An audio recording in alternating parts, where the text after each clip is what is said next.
Please let me introduce Barbara Fant this morning. As I'm sure all of you in Columbus know, Barbara is an award-winning poet, having competed in 9 national and world poetry slams, including 5 individual competitions and 4 national poetry slam teams.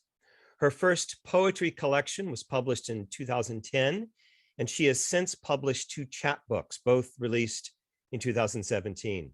She is a featured artist in the Columbus Makes Art campaign, and Columbus Alive featured her as one of their 2017 People to Watch.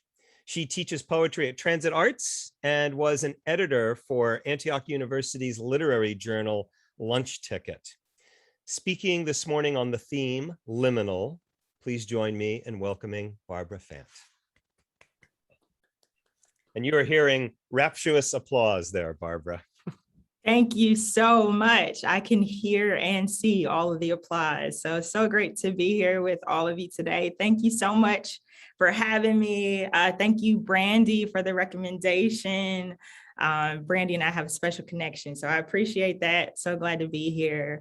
So hi, guys. I'm going to talk to you about liminal spaces. I really appreciated the conversation that was taking place before we actually began, because I was like, oh, okay, that lets me know I'm kind of in the right vein of things. So this talk will be really a mix of me doing some poetry for you all, but then also kind of me talking about my experience. So I called it my healing journey through the liminal. And so I'll talk a little bit about that. I'll share some slides in a little bit, but right now I just want to begin with a poem that I consider kind of a prayer, if that's okay. This sounded base of faith be holy. If this be holy ground, then the water on which I stood choked the sand out of me. I believed in galaxy, became burning night star, fell, cratered us on elbows, kneecaps of prayer promises, my testimony. Came warped in the guitar of my mother's casket, my father's brain chest, bent into crucifix, they called me oak, as if I bloomed from sacrifice. Even those demons knew me by name. I was breaking chains of generational curses, choking voices, butterfly trapped in the spiderweb of my throat. My spine was ladder. My dreams were reaching towards a more I didn't yet know. I swallowed balloon like hot air, resurrected into ball of fire, delivered from fire. The line between artistic and anointing, I walked on water in the belly of the waves, shed my scales, found I was slave to my own body. Silence can be so loud. Loud is often all I know of silence. My soul is of percussion. I am rhythm, saxophoned into trumpet bass, grounded of taste, surrounded by sound. But can I hear God's voice in the bass of my own faith? I said, can I hear God's voice in the bass of my own faith? So often, can I hear God's voice trapped inside the bass of my own faith? Thank you so much. I like to open with that piece, one, because it kind of gets my jitters out, right? It helps me with my nerves. But then also I thought it was kind of fitting to hear the applause part. Oh, well, thank you. I appreciate that. That's very kind. Thank you. Yeah, poetry is prayer for me. It's been that for many, many years. And so I always like to kind of begin with that piece. And I felt like it was fitting when we were talking about the liminal, just being in that in-between space. So what I'm going to do, if it's okay, I am going to share my slides. I'm going to share my screen, and hopefully I do this properly. Okay, here we go. Everybody can see that? Good. Okay. So this is my healing journey through the liminal, and hopefully it'll be something that you can take with you as well. So when we think about the liminal, this is kind of the definitions that we were actually talking about a little bit earlier, is that it comes from a word that means threshold. It means like feelings of tension and unease created by like a physical space or a considerable change. And it can also mean the physical spaces between one destination and the next, a transition of sorts. And that's something that we talked about earlier. So just so y'all know, I'm not like an anthropologist or anything like that. I'm not going to get into all of the nitty gritty of what this actually means, but I will talk about my personal journey through it. So I want y'all to know my life has been a myriad of liminal stages. And I say stages, right? Because I don't think my life has been a myriad of liminal minutes. I feel like it's been stages. There's been so many moments in my life where I've experienced states of transition, states of confusion, states of fear, trying to figure out what's happening, which state am I going to? I know when they talk about like a physical space, when you think about the liminal, oftentimes they'll say it's like a hallway, right? Or some kind of like corridor, right? And where you have to cross over from one space to the next. And for my life, I've gone through extreme losses. I lost my mother when I was 15, which actually thrusted me into like a writing process. I ended up having to change my homes many different times. I ended up moving many different places. I ended up leaving toxic relationships, right? Making the decision to come out of one space and go into another. So I feel like my life has been made up of this state of liminal stages. So I wanted to think about like how we see these moments. I feel like what helps us is to see these moments in a different way. I feel like a lot of times it's about perspective. So when I was going through these spaces, I asked myself, did I choose this space or did this space choose me? And the second thing that I asked myself was, would I decide to see this space as a roadblock or an opportunity? I appreciated a comment that was brought up earlier about how we can get stuck in these spaces, right? Sometimes we're stuck there. Sometimes they can be complete roadblocks, but I think we have the opportunity to choose whether or not it's going to stay and remain a roadblock, or whether or not we're going to use this space as an opportunity to shift and move to something different. So with that, I'm gonna share another poem. I'm gonna stop my share just so that I can see all of y'all. And I'm gonna read this poem that I feel like I actually wrote this poem in the midst of a really big transitional phase in my life. I was leaving a really, really dark space, a really dark relationship. And I was able to connect with an organization called Maroon Arts Group, which is in the city. And we put together this show called Black Staccato. And I ended up writing this piece, and this piece was kind of like one of the catalysts for that show. So it's called House of Dust. You will build a house out of dust until you realize that the home is within you. When I realized I was being swallowed, it was too late. I saw the bullet swallow the wind and remembered how the clouds held up the sky. Yea, though I walk through the valley of the shadow of death, I'm reminded that it's just that, a shadow, that these dry bones can still rise on tomorrow. Told death, you thought you had all of me. How I buried my mother at 15. Watched my brother take his last breath at 17, visited my father on psych floors of hospital rooms for years. Then I ran into houses of men disguised like homes. You will build a house out of dust until you realize that the home is within you. When you pain out loud and there's pain in your body the size of a whale stuck inside the whale, my body drifts and floats around me. Tell Jonah how I swallowed myself in the belly of my own fear and woke up swimming in the reality of my insecurity scales. Now all I see is shadow of myself. I lived, broken girl, and made all the wrong choices. How I moved out of my house and her house to his house and the hotels and couches, from home to home to house to house. So where is my home? Is there a home etched inside a staccato for me? And oh Lord, I want to forgive the man who raised his hand. Forgive the broken Black boy who had his back broken, so he broke mine. Failed to see I was ribbed, so he broke my spine. Forgive the Black boy broken, whose daddy loved him hollow. So he hunts for housewives made of sheepskin and tongueless mouths. Father, forgive him, for he knows not what he does. And Father, forgive me, for I knew not who I was. I flooded my bones with suicide. And every demon who whispered into my eardrum staccato opinions that almost swallowed me whole. How I learned how to build a house out of dust until I realized that the home was within me. Then one day, I stopped doing all the things I thought I had to do. Stopped being all the things I thought I needed to be, and remembered how I could write myself out of my own skin.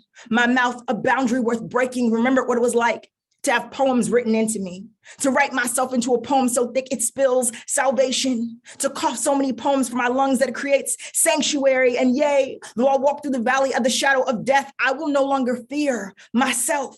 How this life of mine was disrupted, but not over. And the light in me is a light in whom I serve, and what a sacrifice to go to every dark place and have to write life back into your life just for someone else to breathe. And oh, Jonah, I know you ran from what will carve you holy, for you didn't understand that the calling will always outrun you. My chaos was birthed in every ounce of normalcy I thought I needed to be. My freedom was found in just being me. So here is where I throw up my hands and tell myself to dance until every piece of devil that was burned within me falls into landing. When the neighbors told me of my house, I said my house of dust blew up in flames while I was inside, but I survived. Told them of the shadows, showed them my scales, that I was searching for a house through all of this dust until I learned how to find the home within myself. All right. Oh, thank you guys. I appreciate that. Let's get back to the presentation. Back to my slides.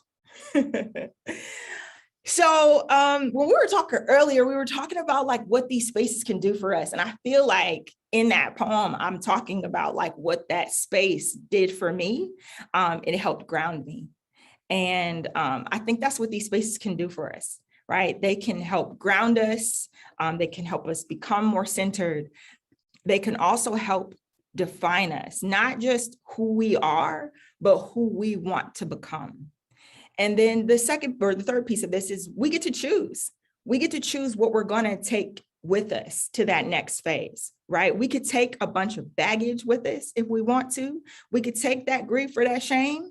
We could take harmful situations, loved ones that have harmed us, maybe exes, or we can choose to take love and forgiveness and joy with us through the other side. And so I'm going to walk kind of us through like what I decided to do with what I call our liminal year.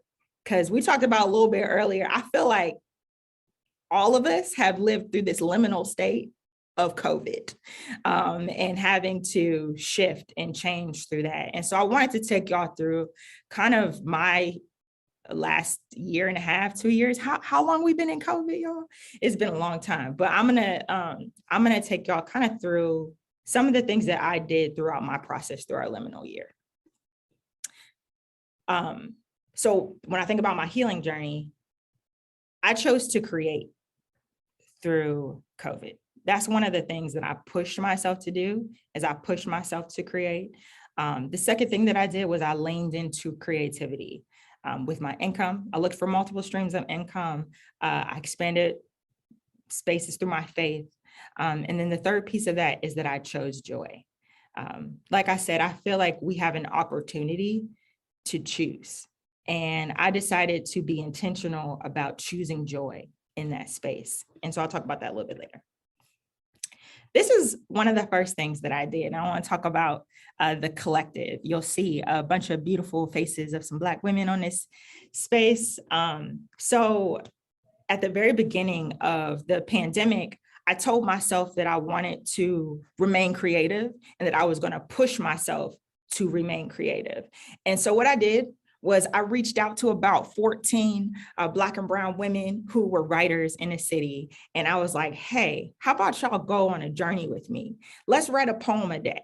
And not just for like 30 days, let's try for like 40 days. And we did it.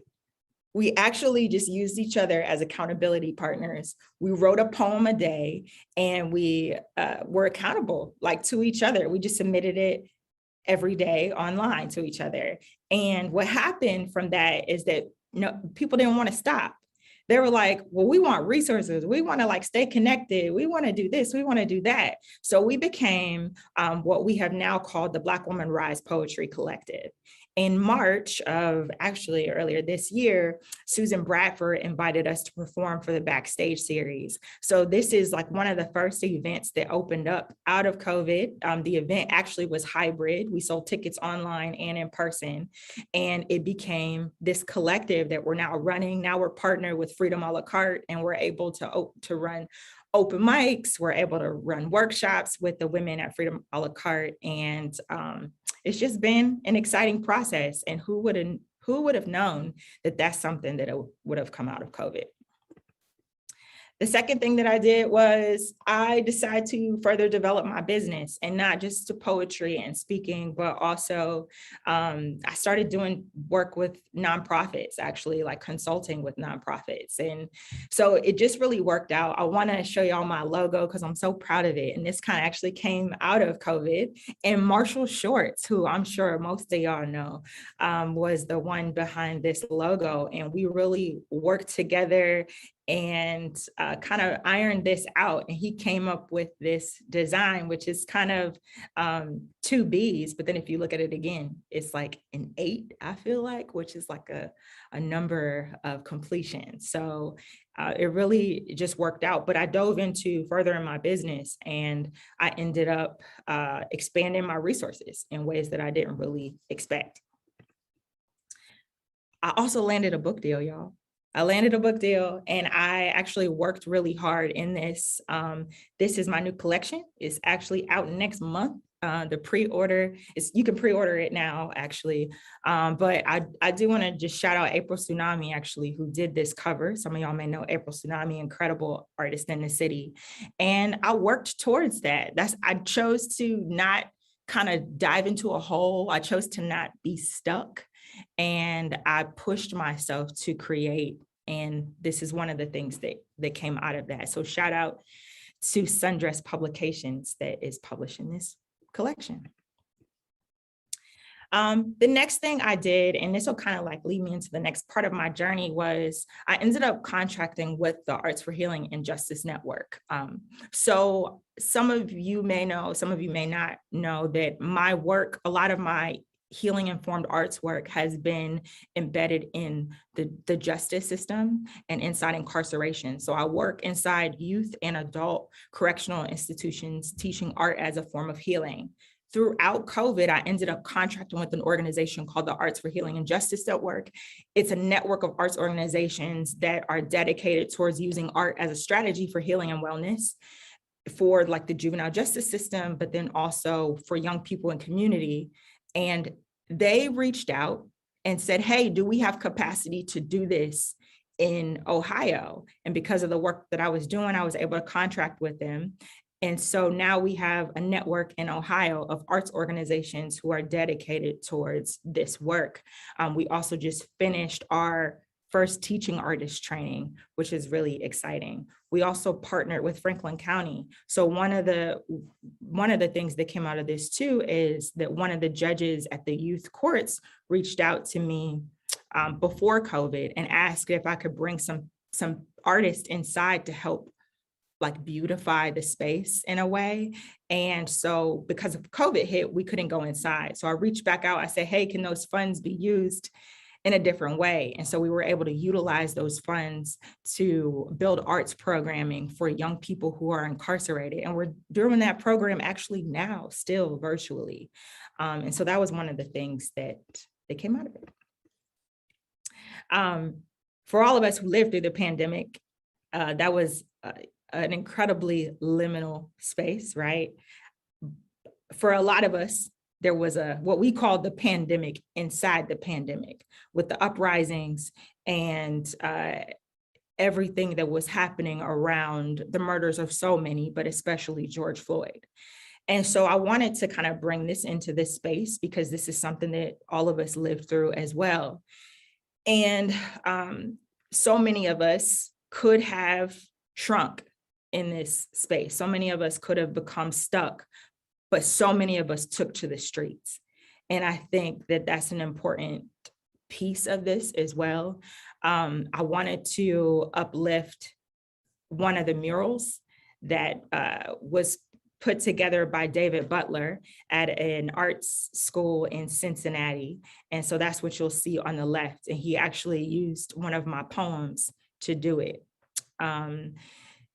Of course, we know there were tons of murals that went around. And so I'll show you guys just a few. And then this is a piece also I got asked to speak at one of the marches. This was the Women's March that took place downtown.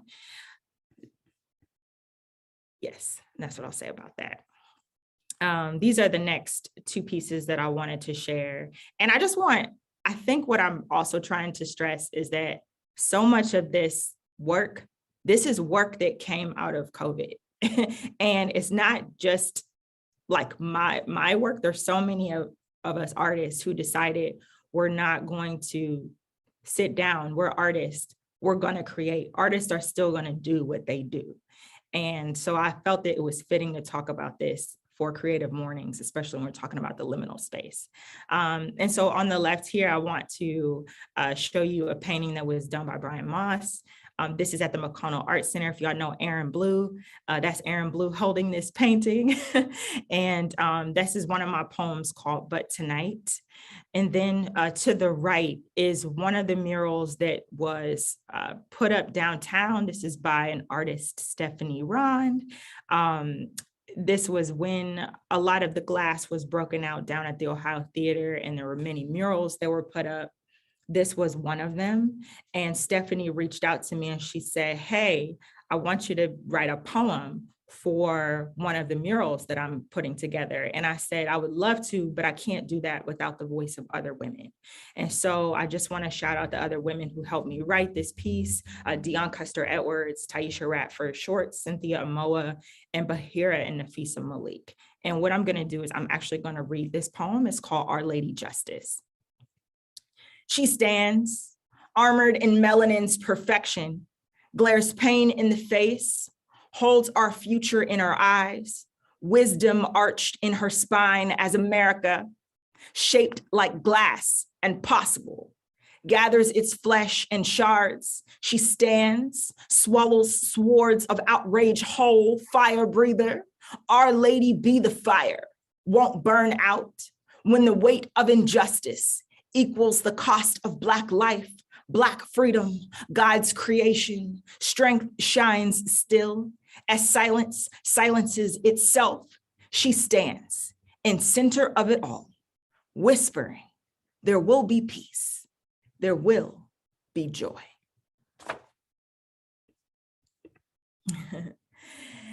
And then I want to take you to something else that I did throughout COVID. And I think this came out of the liminal space, which was I moved across the country to Los Angeles. So that organization, the Arts for Healing and Justice Network, remember how we had a network that was built in Ohio? They actually contracted me on and hired me on full time to do that work. And so now we're able to build networks in San Diego, New Mexico, Ohio, New York, and we'll be moving into a few other states soon as well. And so I wanted to just share some actual pictures of me traveling to LA. I packed everything up in my little 2017 Hyundai Elantra with didn't fit, didn't go, and my friend and I trucked it west. And it was a really important time in my life. And I feel like that space in itself, just this transition and making the choice to make that transition was a liminal space as well. This is something that I kind of want to leave us with. And it is this reality that it's something like, that statement, we don't get to choose what happens to us, but we can choose how we respond. Is very similar. We don't get to choose what happens to us, but these liminal moments in our lives, they're bound to show up, but we get to choose how we see them. We get to choose what kind of perspective we're going to see them with, what kind of lens we're going to use to see them, and whether or not we get stuck or whether or not we make that shift to do something different. We get to choose joy, y'all. Joy is important. This is, I say joy because I was intentional about choosing joy throughout COVID. That's one of the things that I did as well. I actually helped run some workshops around joy. And this is the definition I'm using, just so you know, when I'm talking about joy, this is what I mean. And this is a quote the poet Khalil Gibran actually spoke this, and Lupita Nyong'o, the actress, actually was quoting him, and I plucked it from that interview. And the quote is, joy is not the absence of pain, but it's happiness in spite of it. Joy is not the absence of pain, but it's happiness in spite of it. And I think about that when we're, thinking about these liminal spaces. It doesn't mean that the pain isn't there. It doesn't mean that the darkness isn't there. But it means that happiness can coexist with that. And in the belly of that is where you get joy, when you push. And so I wanted to leave us with that. I always talk about why joy, why do we choose joy? And this is a quote by one of the most incredible writers that ever lived, Toni Morrison. The function of freedom is to set someone else free. And I feel like when we choose joy, it leads us to this space of freedom. And when we become free, we get the opportunity to set other people free as well. I'm going to leave us with this last poem, if that's all right with y'all. It is a poem that I wrote actually when I was working with Harmony Project as the artistic director, which I was throughout COVID. And it is a poem, I think, that speaks to humanity. And I was talking a lot about COVID and coming out of that in this space. So I'll just read it. It's called Harmony of Our Own. When the storm comes and those who have already felt forgotten feel forgotten. Another level of isolation, bars built around bars, how even in the same room, we must place 6 feet between our loved ones, not alone, but still lonely. Fear, an unfisted clutch around your neck, your mind, an open field of confusion, grief, life, a revolving door, a treadmill you can't seem to get off. To be human is to sometimes be the train and the track, the cathedral and the crescendo all in one breath. In times like this, is even heaven restless? Is time an internal reflection, the let go and let God reminder of the God in us, that survivor is the song we were born into, the fire we will walk out of, the fight deep inside. Faith is a torch we carry in our spines, reminds us to stand and light the path for someone else's tomorrow, to see the purpose in today. And here we are, still of breath and standing, humbled and still alive. How prayer, it changes things. Hope is a song we sing ourselves into, and this too, yes, even this too shall pass. Through every storm, there is a cloud that cracks the sky, tosses our rain backwards into the air and shows us the sun. It always shines. There is always hope. Our rib cages are windows for light, where we call each other back home. This is how we heal. This is how we hope. Break ourselves into the songs of each other and find a harmony of our own.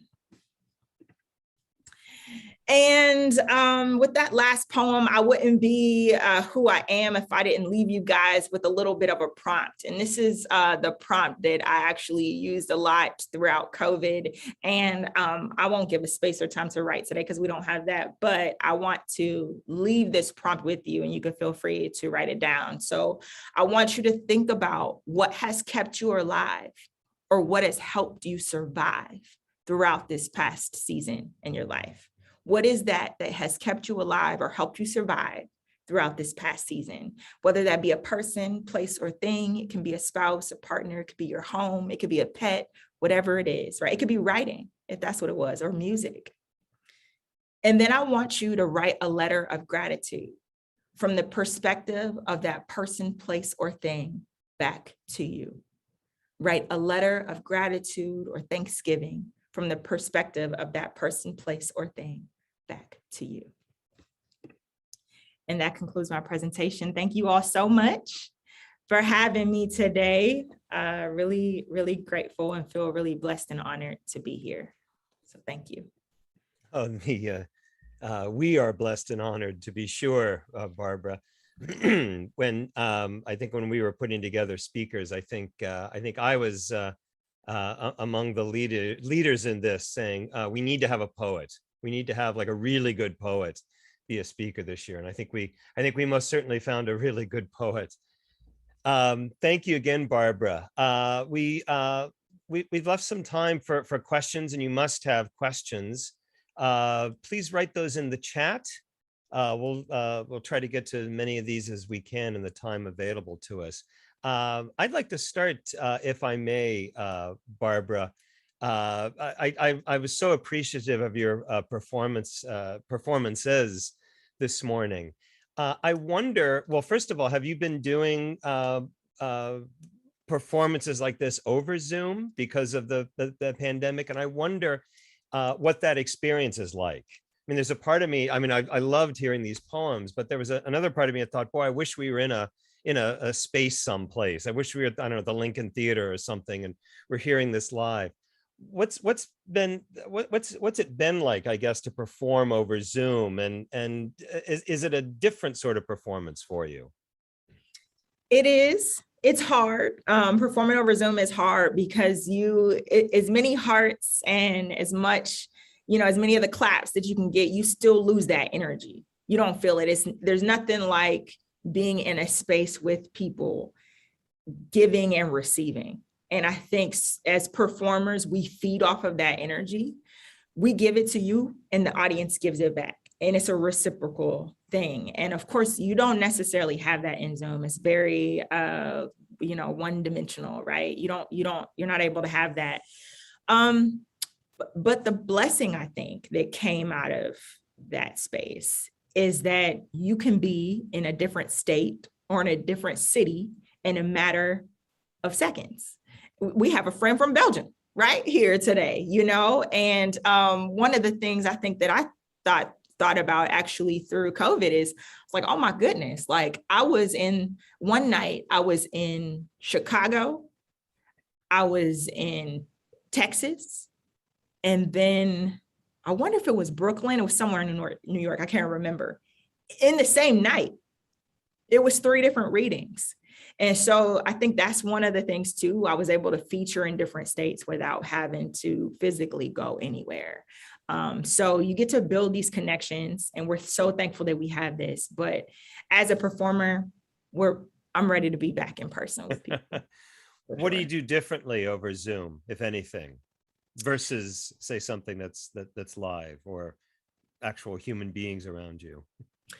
I think I hype myself up probably a little bit more than I would, maybe in person. In person, I know I'm going to get that energy. So when I'm by myself, I'm like reading it multiple times. I'm reading it in the mirror to myself a little bit more than I probably would. But other than that, that's it.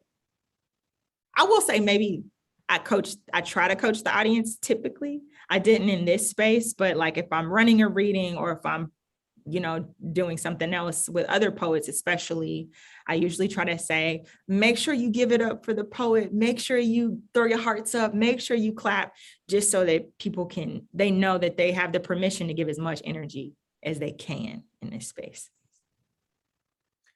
Brandy, it's amazing what you just wrote in the chat, because that was literally my next question. Just as Brandy, I was intrigued by this idea of the space that chooses you. Can you say a little more about that? Sure. I think when we are on our life journeys, I just believe in the divine and the divine timing of things also. I don't think that things happen by accident. And that's just a personal belief of mine. And so when we're in those spaces, even the negative spaces or even the dark spaces, the hard and challenging spaces, I try to look at it as, man, try not to be like, oh my gosh, I'm going through this thing. It's so hard. It's so tough. It's so challenging. I try to think like, no, this space arrived and I'm going to rise to it. And maybe I didn't just walk into this thing, but maybe this thing actually chose me to be able to walk through. And I know that there's so many times in my life where I feel like the people that I was born to, the family that I was born in, the relationships that I'm in, the opportunity to use my gift in this way, it chose me. I didn't necessarily choose it. In one of your poems, and forgive me, I forget which one it was. Okay. There was the line, "Poems written into me," and I'd like to hear a little bit more about that line.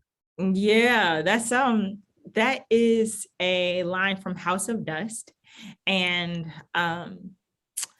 I just believe that there have been like kind of like what I was saying earlier, just about the real divine and this belief that our journeys in a lot of ways are written.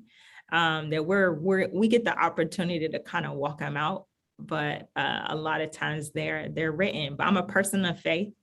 And so I believe that every journey and every space, a poem just is not just with a sonnet or, a pantoum or just what us stringing words together. Poems, I believe, are these life experiences. And I believe that so many life experiences have been written into me, and they pour out of me. And so when I'm thinking about poems, oftentimes I talk a lot about prayers too. Sometimes I use that synonymously. And yeah, so I think that's what I mean and what I'm talking about when I say poems written into me. And tell us a little more about that that connection between prayer and poetry. Sure. I started writing when I was really, really young. I think I was always drawn to writing and the love for the word in that way. But when my mother passed and I was 15, I really couldn't talk to anybody. I was an angry teenager. I used to fight. I did a lot of things. And I couldn't talk to God either. I wanted to go to counseling and my dad was like, no, you're going to church. That was his way of handling things. And I didn't know how to pray. I couldn't really do it. So I started to write. And it was in that process of writing that it became this way of prayer for me. And I began to talk to God, and not only talk to God, but be able to process things myself internally. So I was talking to myself. I was talking to other people I couldn't have conversations with. I was talking to my mother, whom I couldn't have a conversation with anymore. And for me, that writing process became this process of prayer. Brandy asks, what are your favorite poems, or who are the poets that inspire you? Oh, goodness. Too many to name, right? But what I will start with is a poet that I initially saw on, if y'all remember HBO Def Poetry. I don't know if y'all remember Russell Simmons used to have a show called HBO Def Poetry. Very vaguely, I remember this, yes. Yeah. So when I was in high school, that show is on, and I saw a poet named Sonny Patterson, poet out of New Orleans, and she did a poem called We Made It. And I was like, oh my goodness, I don't know who she is or what the heck she just did, but I want to do what she did for the rest of my life.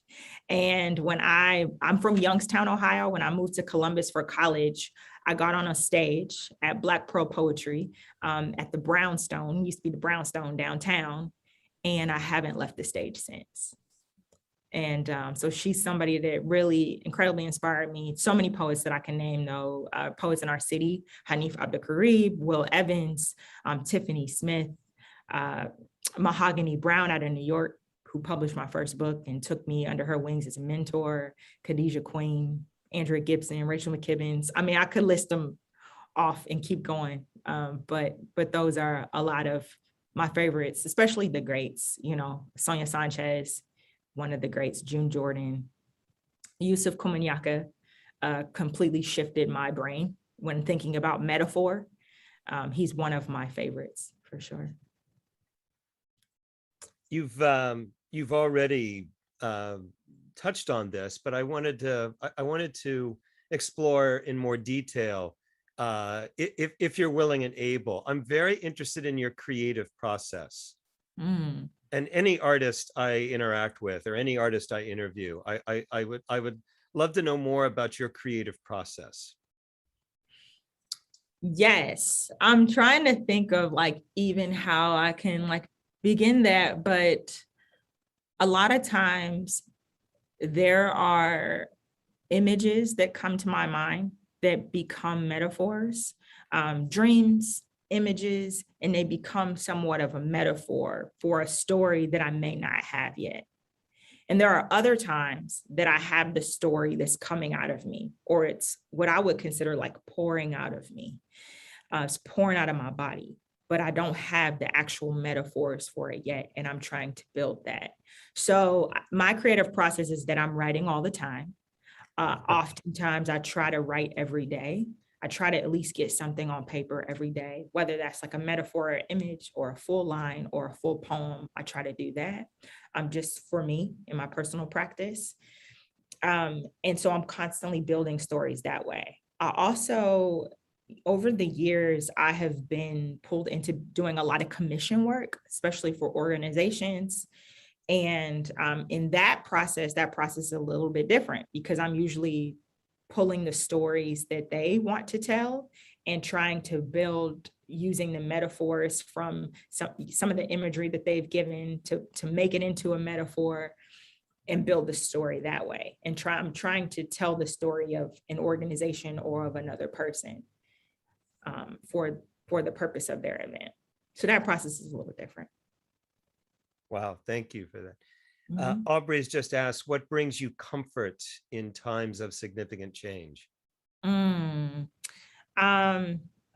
Honestly, it is, I have a strong faith in God, and that is what brings me comfort, knowing that I don't know all the things, that I may not know what awaits me, but I know that there is a God who controls it all and who knows my comings and my goings more than I do. And so that's what I rest in. Um, and that brings me comfort. And then I think also I have really great family and friends that I'm able to lean on in times of discomfort and change, that I know when I don't even have my back, they do. They have my back.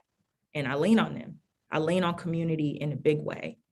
Something I probably should have said even through the presentation is that so many of those transitions and those changes, I would not have made it through without the power of my community. You probably heard me shout out, Maroon Arts Group and Transit Arts and so many of those organizations that those are my friends, real friends that are in those spaces. And we lean on each other. So that brings me comfort. Can I ask one more question? I like to ask one more question. Yeah, And this is purely of my own sort of interest. So you talk about writing every day, writing something, whatever that is. And I always tell myself, I'm going to do that too. I'm going to write every day. And it never sort of works out that way for me. I tend to write in these panicked last minute sort of, the deadline is, tomorrow. And so out comes the writing. How do you get into, how do you create a space for yourself to do that? What sort of preparation do you have to go through or just the discipline to be able to do that? That's good. I probably don't have much preparation. Sometimes it is me laying in my bed and I'm like typing a line on my phone, right? And so I think for me, it's just trying to do it and make it happen, and to either type it on your phone, text it to yourself, or record it. If you just like walking through somewhere and you like, I need to write something, and a thought comes to your mind, just record it. Because you're writing. That's you writing. And there's also, I want to say this too. I think it was Khadijah Queen that told me this at Antioch, actually. And she said, even when you're not writing, you're writing. So even when you're not writing, you're writing. Creators, even when you're not creating, you're creating. And to hold that, with yourself, and to know that as you're moving forward in this world, you know what, I may not always be physically doing it, but I'm doing it. It's working itself in you. So maybe that's what I'm talking about too. When those poems are being written into, they're writing themselves in me. The work is writing itself and creating itself in you, even when you're not actively doing it.